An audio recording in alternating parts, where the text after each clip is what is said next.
Hello, everyone, and welcome to a recording of Bits and Bytes CEO Insights.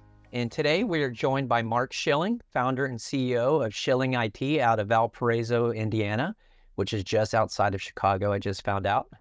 Chris Olson, IT Director of Catalyst IT out of Sioux Falls, South Dakota. And Greg Bebo, founder and CEO of Terminal B out of Austin, Texas.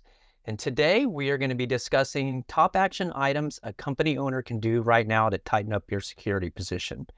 How are you all doing today, gentlemen? Good. Very good, thanks. Excited to talk about this today. I think we all hear first and foremost, security, security, security, be it cybersecurity, data security, but security is on the tip of the tongue of everybody and top of the mind.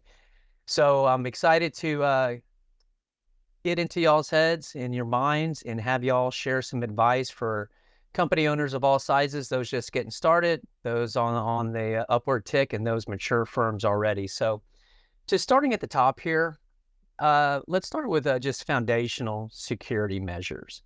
You know, what are some foundational, you got to do security measures that every company should have in place to protect their business as well as their data? Who wants to jump in here? Yeah, Greg, I'm going to start. All right, we'll go with Mark. Ahead, Mark, Yeah, Mark I hit can the jump. Mark hit the buzzer first. All right, Mark. Sure. Yeah, I think if we want to get with just starting with basics, a big thing that we continue to come across when we talk with businesses is just like good login hygiene, right? Some like just like one-on-one with like password management. How are you controlling your passwords? Are you reusing your password just over and over and over again? It seems to still be a very bad practice that people use. We can scan a web browser and extract passwords out and see that we just did this the other day. We had somebody that 245 times use the same password with some different web portals. That's not a good situation. Yeah. If your password gets stolen, and then they find out where you're going, you're wide open to everything that you have access to. So, putting in a policy that would say, hey, every password should be different, using a tool like a password manager. I know people are starting to use those more, even personally in their lives. Being able to manage those passwords in an encrypted vault that can't be easily stolen out of a web browser, because people think, oh, hey, save the password in the web browser. You get that prompt right. That's not safe. So I think that's a thing that people are unaware of. They just say, oh, my web browser is asking, but it's not a safe practice. So just being able to be educated on how to properly manage your passwords, making sure MFA is enabled with that, where anywhere possible you have access to a web portal. Some people don't realize that it's available because some systems don't. If you can talk about what MFA stands for, what it is, so that people understand. Someone might not. You never know. I'm shocked that they don't, actually. Yeah, absolutely. You're right. We still get that from time to time. So it's multi-factor authentication, which basically means there's two different authentications of getting you into a system. One would be your password to get you in, and then a second authentication, meaning multi, which would be like what people would typically get a text sent to their phone or an app on their phone that would give them a 6-digit code that they could put in to also authenticate their login into a system. And so, that's something that we are constantly preaching to people because of lack of awareness. They don't realize, oh, I can do that. Some systems force it and demand it, but there's a lot of systems out there that, oh, if I just go into my user settings, into my login, there's this option I can turn on this multi-factor authentication because the system's not prompting me, but it would help at least get some quicker security best practices in place for protecting their logins. It's a great point. Does anyone want to add on that? Because I'm shocked at how many people don't have that set up. It's one of the easier and most impactful things that somebody can do right away, be it social, email, and also some other applications. Does anyone want to add on top of that? Because I think a lot of times people think MFA is just for email, but I think it goes further than that. Greg, Chris, anyone? Well, I would add that having it in place some of the time is not sufficient. Yesterday was the third time in 2023 that I had a conversation with someone about a breach where not every email account in the organization had MFA turned on. And what ended up happening was bad threat actors got into the accounts on the systems that did not have 2FA enabled, and they lay in wait to find out who gets paid when, who are what is the org chart, how does decision making work, all of these things, and all three of them resulted in breaches. And so a chain is as strong as its weakest link. So if you're going to put on 2FA or MFA, it has to be for everyone that's on your domain. And that would include contractors that may just only have an email account. Those are probably some of the most vulnerable in an environment. Very good. Chris, do you want anything to add on, in this area here? Yeah, I'm going to piggyback on the point about everybody and contractors and kind of pivot into a different angle when it comes to foundational security measures. I'm really a big advocate when it comes to security access controls based upon role, especially when we're talking about small businesses. I mean, we all understand, we all remember like day one, you grind, right? And just everybody does everything. Everyone has the same hat. Even at the small, all the way up to the bigger companies, is that focusing on making sure that people have access to do their job, right? Don't impede people from doing their job, but understand exactly what it takes to do their job and cap it there. So a lot of times we'll come and talk to small businesses who have not thought about security, and everybody has access to everything. Or everybody is an administrator. A janitor has the exact same access as, the owner, and it's just because that was the easy route to go. The big thing for me is that security and convenience just do not go hand in hand. And you have to embrace that. And just take a moment, recognize that that is critical to you to be able to set up your posture, to be in a better position. And at the end of the day, even on the MFA, a lot of times when we talk to people about MFA, I think we can all attest to this, is that people go, oh, well, it's inconvenient because I got to get my code. But really, I look at it, it's far more inconvenient to have to rebuild your business because someone got in there. I mean, Right. brushing your teeth isn't convenient, but you got to do it. Right? Yeah. And doing MFA Right. is way less inconvenient than brushing your teeth a couple times a day, right? Kind of on that thread, I would say, come from long-term partner of ours, talk about security, is that they gave the great analogy is that it's like going to the dentist. You can choose your own adventure. Ultimately, you're going to end up there. It's going to be real painful and expensive and you're going to hate it, or you can do the work and it may be a little more frustrating. You have a few more stops and you got to do a few more appointments, but at the end of the day, you're not as angry at the end of it when you end up there. So Chris, I'd like to follow up with you on, you mentioned different levels, setting up for you, Mark and Greg, y'all didn't even think about what needs to happen to make that happen. But I don't think everybody understands, well, that sounds great. Like, how do I stop getting the janitor to have the same level of access as me, right? How does one go about that? I think that the first place to start, and there's a lot of different avenues. This is kind of unfortunately choose your own adventure because it depends upon your different business here. I would start with identifying roles, right? Really understand exactly what it takes for someone to be successful in their job. And that can be really challenging at, the small business levels because everyone's contributing there, but really break that down into base. If you were to lay out a chart and say that, you have employee A, B, and C, and their job is explicitly this, and this, and they do here, and they do here. That's where you can then start to see, well, these people do not need to be having access to this environment, and this person doesn't need to be able to do this, and their role is at this level, while this person's role is over here when it comes to like technical responsibilities or duties. That's when you're going to have to assess that. So a common issue is that, especially businesses, when you're on the onset and you're in that, just kind of muscle and feel phase, is that you're just going and you're not stopping and thinking about it after the fact. You just built it and now it's way out of control. So I think just taking a moment, recognizing that that's something that has to be done at some point in time for you to grow healthily, go through that exercise, map that all out. And at a base level, when it comes to security controls, one big thing, and if I'm stealing points from someone else that they're going to go out there, removing administrative rights. This is a common thing when we're talking about kind of a crossover of who has access to what, is a lot of people just end up having access to everything. That's not necessary. If that is not what your job is, then that's something that you don't need to do. And by putting in those security controls, you can really help yourself out in the long run. Thank you for that, Chris. I know there's a lot of people right now just saying, is that how I'm set up? They might not even have ever thought about that. So that's a great point for people to go back and look. Before I ask a follow-up question on some higher level security measures that, a mature or larger company can take, does anyone want to add anything there?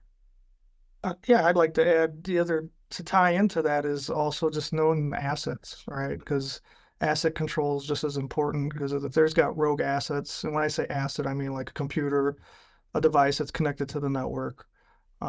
If you don't have good inventory of your assets, and a process to make sure you're tracking those appropriately, you could have one machine that might have admin rights, as exactly what Chris had said. Maybe there's this one machine that was left open with full admin rights on a machine level. Anybody that log in can get in with admin rights.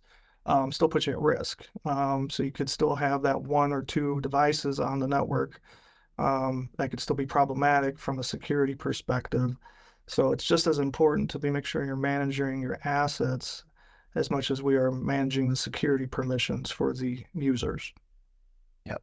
And pruning accounts, making sure that there's a process to make sure that accounts aren't left unpruned after people leave. So revisiting every so often it contributes to that good hygiene. Excellent. Thank you, gentlemen.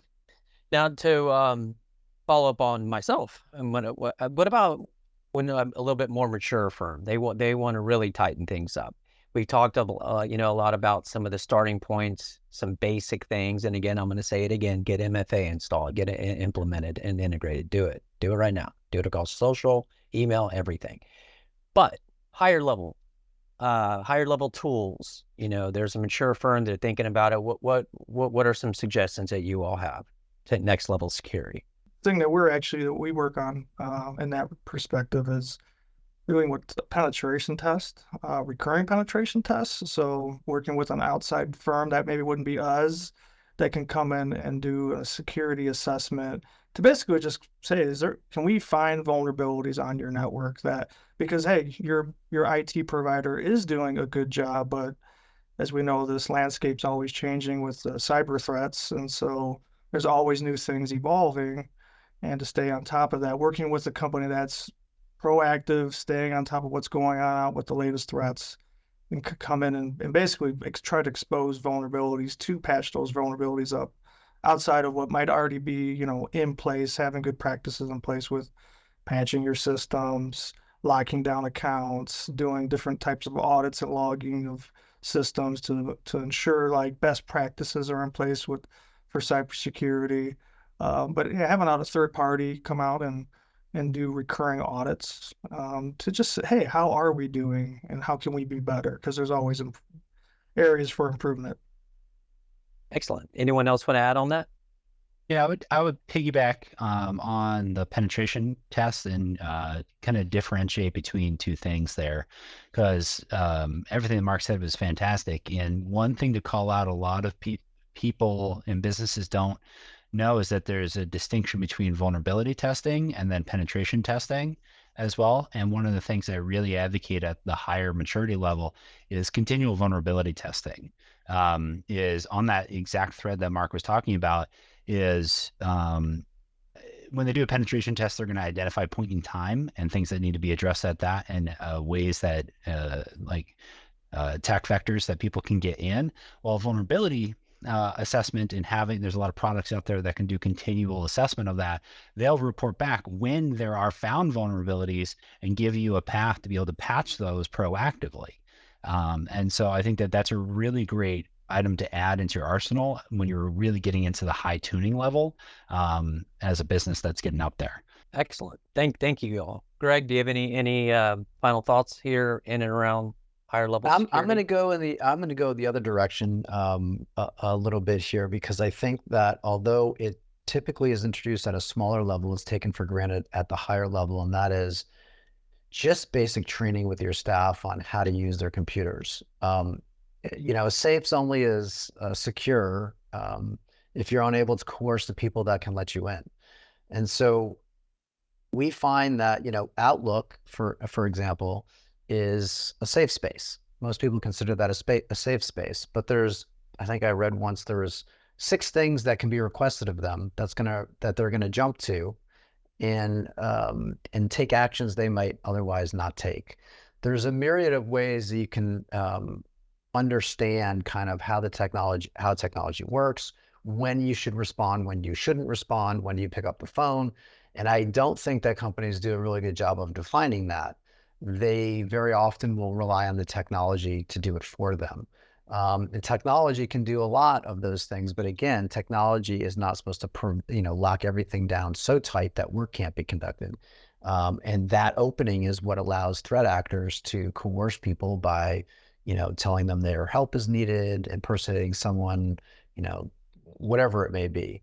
And so, incorporating some kind of training, whether it's, security awareness training, there may be training specific to the company, whatever it may be, and also revisit that because threats are changing constantly.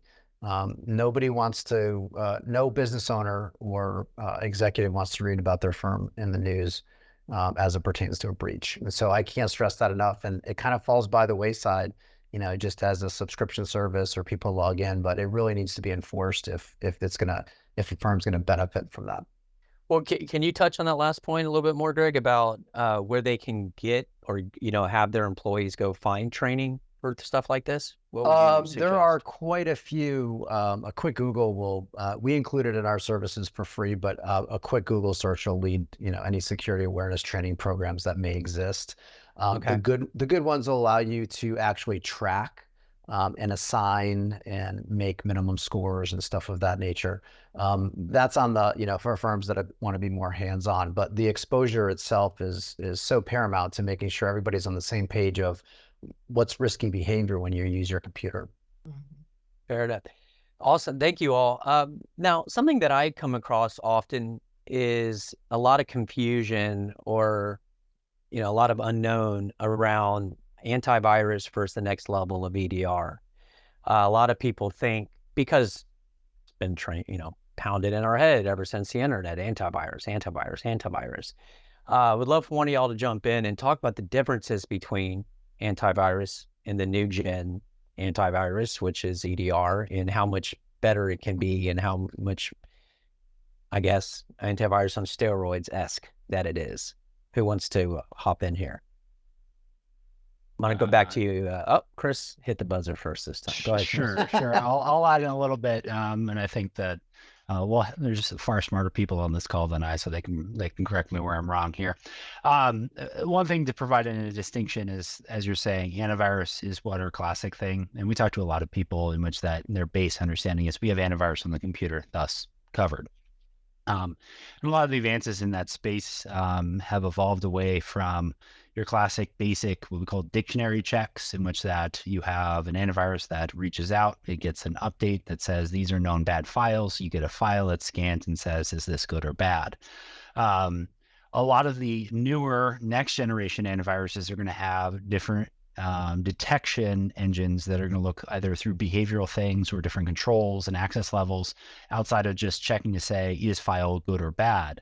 A lot of the exploit attempts and ways that threat actors kind of navigate through your environment are outside of just the file being good or bad. We see Emotet, which is a banking Trojan that skims through environments and it will exfiltrate data for banking and routing information and passwords and et cetera. It moves through macros. Like that's a predominant way that it does. And there's plenty of other avenues there. So having a higher level next generation antivirus or security solution is pivotal in that front. EDR is endpoint detection and response. And what that is that in the most rudimentary way I can describe it is a solution that it has a playbook looking for certain things, and then it will then respond once it detects that. So it has a pattern, it sees X, and that's a threat, known threat type. And then it'll go back to its playbook and it's going to say, hey, what am I supposed to do when this happens? Because I've seen something out there. And those items, they're not mutually one product, but they tie together. And some of those are going to be implemented through multiple solutions. There are plenty of products out there that do all in one, but you will potentially see that solutions have to be covered through multiple different products out there. So it's not just one and done in that space. Excellent. Thank you, Chris. Mark, Greg, anything to add on top of that? I do not think I'm one of the smarter ones on the call, but I do agree with everything that he just said. Agreed. There you go. There you go. All right. Well, let's move on to data protection. Everyone is always scared, and I know a lot of this stuff that we are talking about has to do and overlaps that some, but I want to specifically talk about, companies are always scared. We all are. I mean, shoot, I get in a tizzy if I write a paragraph and it accidentally gets deleted, let alone, years and years of information and sensitive data. I would love everybody here to help everybody out with specific tools, best practices. Start at somebody small. They have a proper Microsoft license and what comes with that. And then let's go to the next level of data protection and the backups that go. Greg, we'll start with you this time. Okay.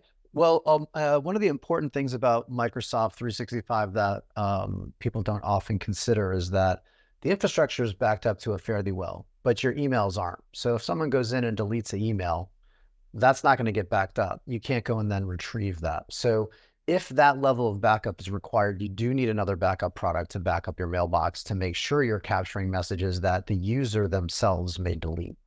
And so, yes, your Microsoft mail is good. Exchange with 365 is good. It's highly unlikely it's going to go down or data is going to be lost. But if someone deletes it, you can't do anything about that. So there's lots of products that you can bolt onto 365 that will back up the mailbox, and it extends to other products that that tie into Outlook and or the Microsoft ecosystem, like OneDrive and SharePoint. Well, actually, you can use OneDrive as a backup product, but SharePoint is another one that is commonly backed up for the very same reason. As you go up the stack, then we're talking about possibly production data related to the product. You may need versions, you may need the ability to roll back, things of that nature. You need a much more sophisticated product that will allow you to meet recovery time objectives, which is how long can the business be without the data. Those tend to work. They're a little bit, they're more complex. They can work more swiftly, but they're designed for a broader scope of backup processes that go with the products. Meaning not necessarily readily available at your fingertips, but they're there and safe like a vault. Is that what you mean by that? Yeah, yes, that is correct. Yep. Okay, cool. Chris, Mark, anything to add on top of that? Thank you, Greg. I mean, some of it ties into a little bit of what, well, not to try to repeat ourselves much here, but a little bit at the beginning when Chris was mentioning about just permission, control, access control is really important, because if the wrong people have access to data that shouldn't have access, that's a higher risk, right, of data flight, just something being exposed that's private or sensitive that doesn't need to be exposed to an employee, let alone if it gets out to somebody else outside of the company. So that's really important. Having, different levels of network security as well to protect from outsiders versus just, you have your inside employee role-based controls, but then you also have like, hey, do you just have your Comcast modem connected to your network, and that's considered what you might say your firewall? No, you want to have at least a business grade firewall in place, which would not be your internet provider's modem, but having a next generation firewall that at least puts in a better firewall on your network level to protect outsiders from easily getting into your network to then touch your data. So that is, again, basics, but it's still surprising when we come across and see what's in place for companies that are multi-million-dollar companies and the lack of protections that they have. Controls, yeah. Yeah. To kind of add to that point, if a firm hasn't been hit with a crypto locker type virus, that is exactly how they work, is they go after the backups so that you can't just restore when you're locked out of your environment. So geographically dispersed backups that allow you, at the company level, that allow you to pull data from somewhere that is not intimate with your current environment, allows you to work around that. Again, one of the reasons that, they ask, I forget the famous outlaw that said, why'd you rob the bank? And he said, well, that's the money is. Crypto activity is these viruses are still happening. And that's because if they can lock you out of your backups and they can shut down your environment, you have no choice but to pay them or start all over. And in cases of like hospitals, and large companies, that's just not an option. And so having that security philosophy or mindset around backups is, the security mindset that we talked about earlier around backups is very important because, we're talking about early stages of protection, and that is one of the more likely places to get hit before you realize it's needed.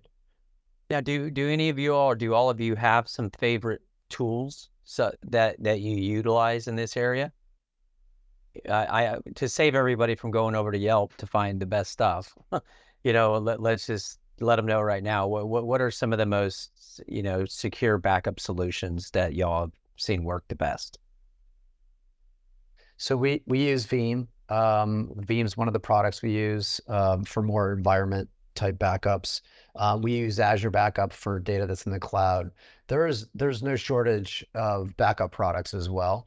It really comes down to what you're backing up, the expectation you have of the product. Some can be very rudimentary in their feature set. Some can be more robust and more complex. And so, it's like, what kind of car are you going to buy? All those options exist. So I think there's quite a few, and the ones that aren't good tend not to stick around because you are talking about a finite point where, their value is proven when you need to restore your data. So I think there's no shortage of options out there that stick around. I would definitely say not to play hide the ball here when it comes to particular product sets, but to Greg's point is that there is plenty out there. And the most critical thing is really identifying your data, what needs to be backed up, having a game plan around that, because then from there, you're going to be able to choose exactly the right solution.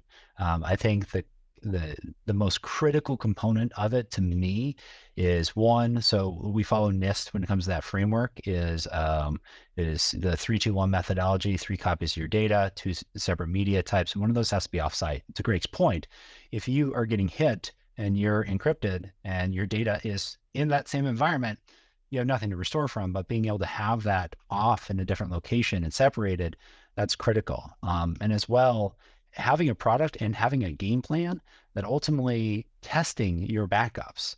I think all of us can speak. We've probably seen it far too often in which that businesses find out that their backups have failed or are not working when it comes to critical times. I have picked up, a business partner in which that unfortunately their previous provider had been providing them backup for 4 years, and no one clicked start when they first started doing the backups 4 years prior. And then that really happened. Yeah, that didn't happen. And they unfortunately happened to be in a space in which that the criticality of them retaining their data for records, it was paramount. And so, to me, in my business, what we always say is that, if we lose your data, we'll fire ourselves, because it's so incredibly critical. So you can't just have a product and then say it's good. Even if your product is, we plug in a thumb drive, we pull the data off and we take it home, for those small businesses that are doing something at that base level, test it, make sure that it's good, make sure that you're covered, make sure you have a plan. Is more critical than anything else out there. It's more critical than any product that you can slap a label on. Yes, I would say. So, Chris, did you walk into that company and you push start and you said that'll be $5,000? No. Unfortunately, that was a situation where we couldn't pull them back from the brink. It was kind of too far gone at that moment. But the nice thing about us is we verify and test all of our backups, just like everybody else on this call. So they never have to worry about that with us. But Mark, you're going to say something there, bud? I think Greg alluded to it a little bit ago about, you can, whatever the tool is on all these different areas of security, like they're just tools, but somebody has to manage it well, right? And they have to know how to manage it because, sometimes they're sold a certain way, like, hey, it does everything, whether it's an EDR or it's a backup solution or any other type of security solution. There's a human that has to actually know how to properly manage it, make sure it's still doing its job or you still have risks like, oh, I just turned it on and they said it works, like, but somebody has to make sure it's working.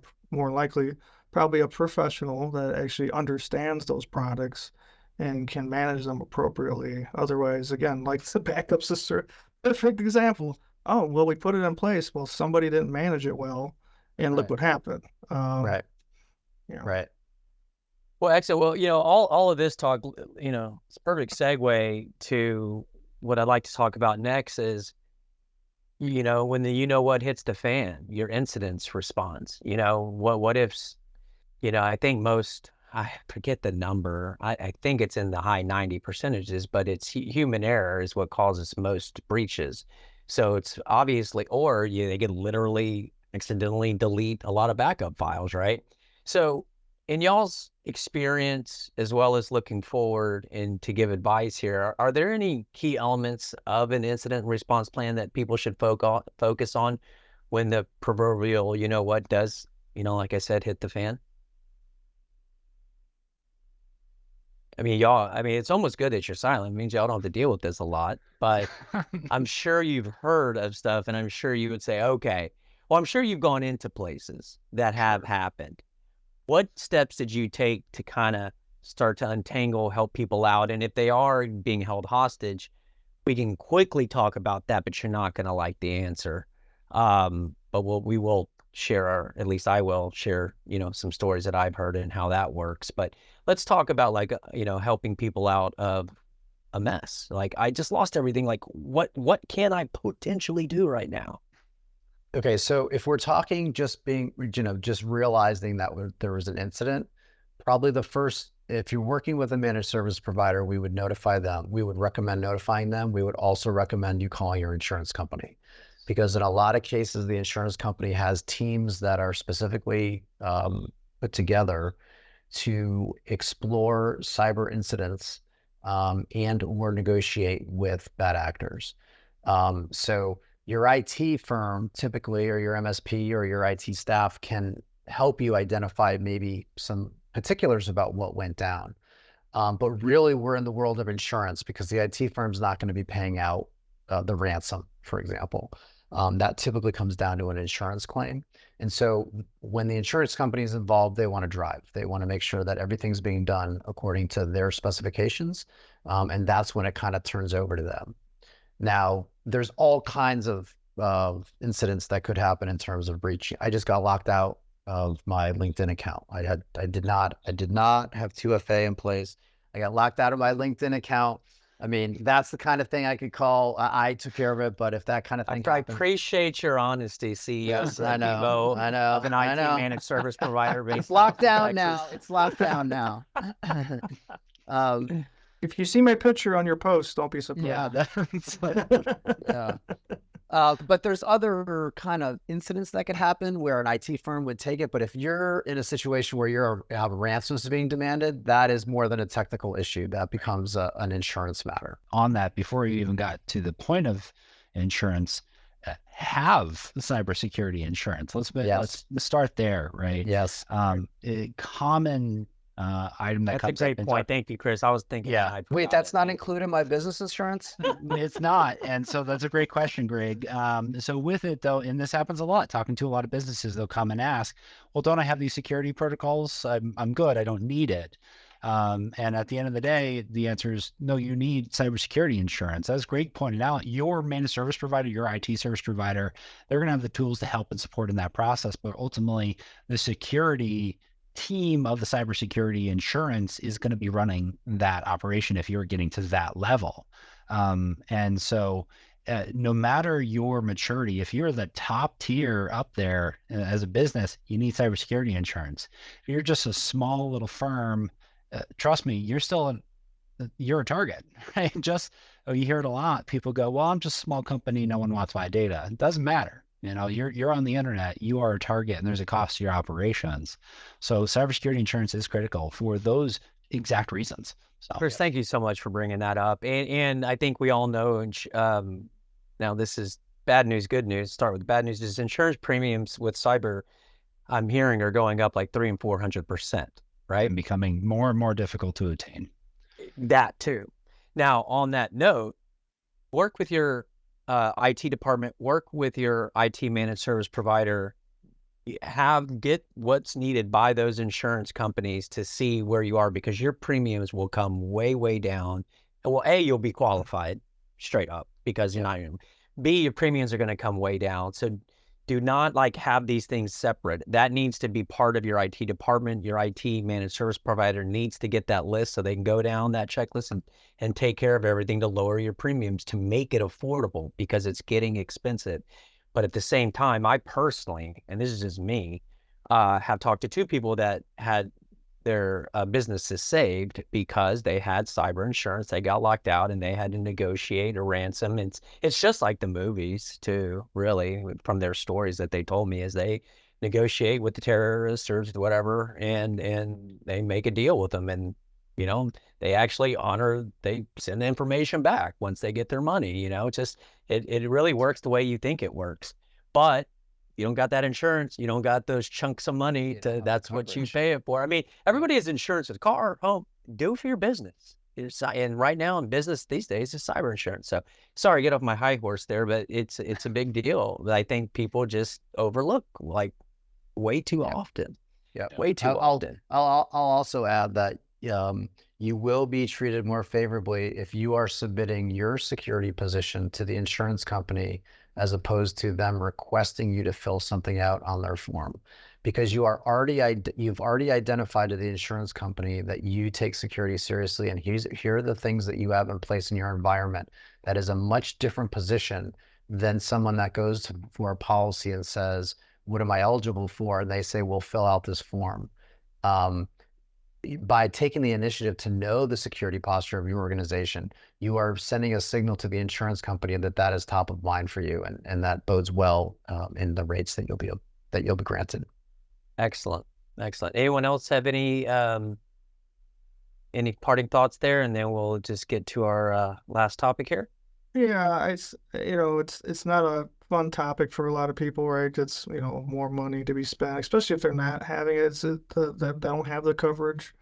Because the other thing is, like, if I have a comprehensive policy, which I'm not an insurance agent by any means, but there's other things to consider, like business interruption. If you have the right policy, that's going to also cover like, hey, if there's, I think the recent number that I heard is 14 to 16 days of business interruption.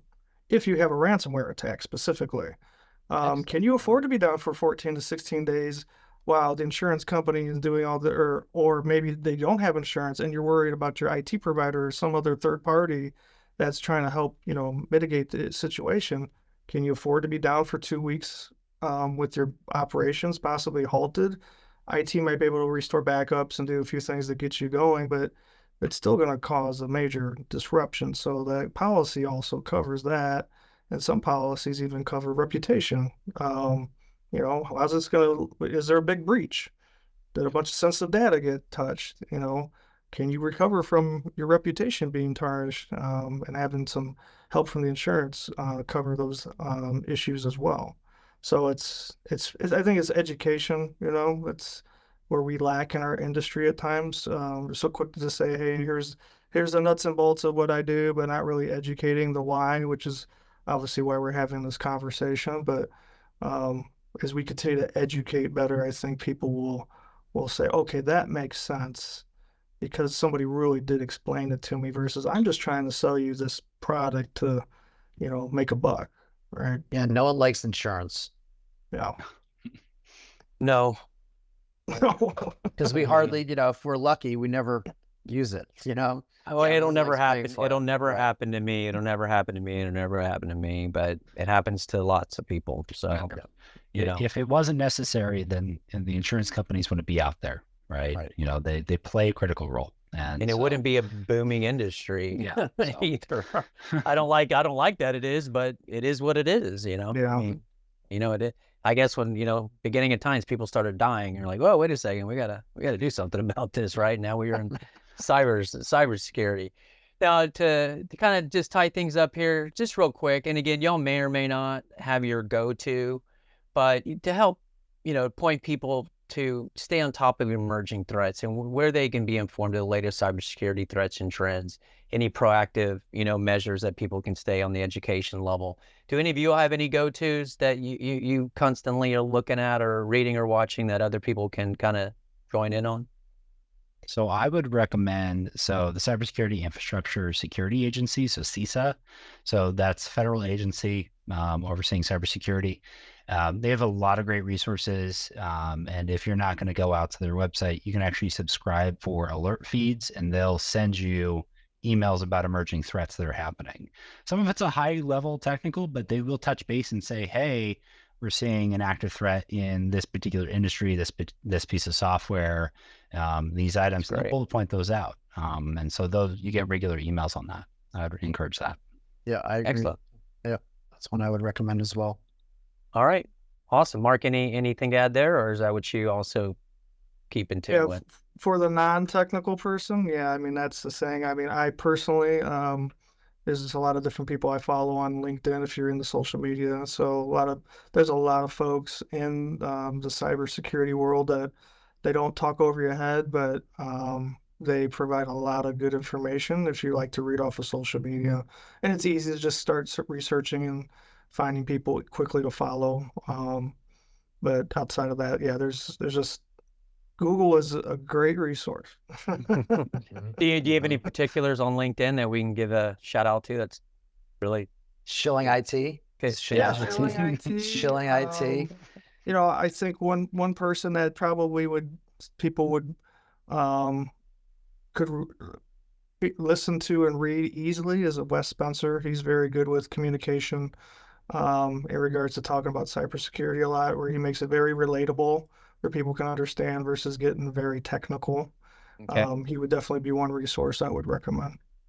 Okay, well, excellent. Awesome. Well, you all, I really appreciate everybody's time. I know, listeners are going to get, a lot out of this, and that was the intention of today. So I appreciate all of you for your time. I know you're very busy, but everyone out there, again, we got Greg Bebo, Chris Olson, and Mark Schilling. If anybody's in their areas, definitely give each one of them a call, and we can help execute some of the stuff that we talked about today. But thank you very much, and we'll see you on the next one.